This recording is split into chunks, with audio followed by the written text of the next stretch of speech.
ആഗോളതാപനത്തിന്റെ ഫലമായി സമുദ്രനിരപ്പ് ഉയരുന്നുവെന്ന റിപ്പോർട്ടുകൾ പുറത്തുവരുമ്പോൾ നെഞ്ചിടിപ്പോടെ കഴിയുകയാണ് വൈപ്പിൻ നിവാസികൾ. 2050 മുൻപ് വൈപ്പിൻ ദ്വീപ് മുങ്ങുമെന്നാണ് പഠന റിപ്പോർട്ടുകൾ. 2.25 ലക്ഷത്തോളം ആളുകളാണ് ദ്വീപിൽ താമസിക്കുന്നത്. സുനാമിക്ക് ശേഷം വലിയ ആശങ്കയിലൂടെയാണ് ജനങ്ങൾ കടന്നു പോകുന്നത്. അല്ല, ഞങ്ങളെ സംബന്ധിച്ച് വലിയ ആശങ്കയിലാണ് ഇപ്പോൾ വൈപ്പിൻകരയിലെ ജനങ്ങൾ. മണ്ണിനെ സംബന്ധിച്ചൊക്കെ അത്ര വലിയ കാഠിന്യമുള്ള ഒരു ഭൂപ്രദേശമല്ല വൈപ്പിൻ.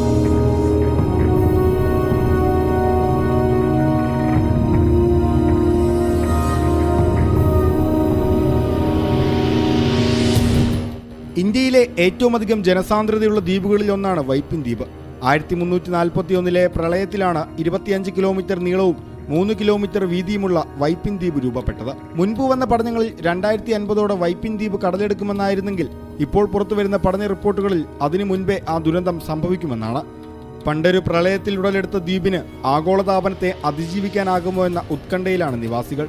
ആഗോളതാപനത്തെ തുടർന്ന് കടൽ ഒരടി ഉയർന്നാൽ ദ്വീപിൽ വെള്ളം കയറും. 2 ലക്ഷത്തിലധികമുള്ള ആളുകളെ മാറ്റിപ്പാർപ്പിക്കുക എന്നത് സാധ്യമല്ല.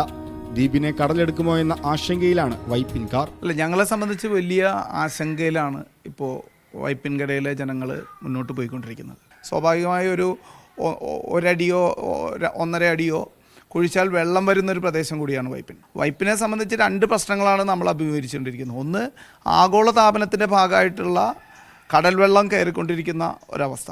രണ്ടാമത്തത്, സ്വാഭാവികമായി വൈപ്പിൻ ദ്വീപ് തന്നെ കുറേശ്ശെയായി താഴേക്ക് പോകുന്നു എന്നുള്ള വളരെ സങ്കടകരമായൊരു വാർത്ത കൂടെ. കടൽ വെച്ച കരയാണ് വൈപ്പിൻ.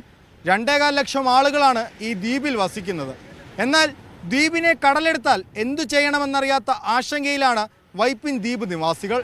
ഉയരുന്ന സമുദ്രനിരപ്പിനെ തടുക്കാൻ ചെല്ലാനത്തേതുപോലുള്ള ടെട്രോപാഡ് നിർമ്മിക്കുകയാണ് പ്രധാന വഴിയെന്നാണ് വിദഗ്ധരുടെ അഭിപ്രായം.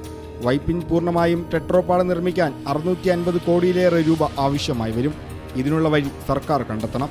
കണ്ടൽക്കാടുകൾ നട്ടുപിടിപ്പിക്കുകയാണ് എളുപ്പവഴിയെന്നാണ് പരിസ്ഥിതിവാദികൾ പറയുന്നത്. ഉപ്പുവെള്ളത്തിൽ തഴച്ചു വളരുന്ന കണ്ടൽക്കാടുകൾ തിരമാലകളെ തടഞ്ഞു നിർത്തി തീരപ്രദേശത്തെ സംരക്ഷിക്കുമെന്നാണ് ഇവരുടെ വാദം.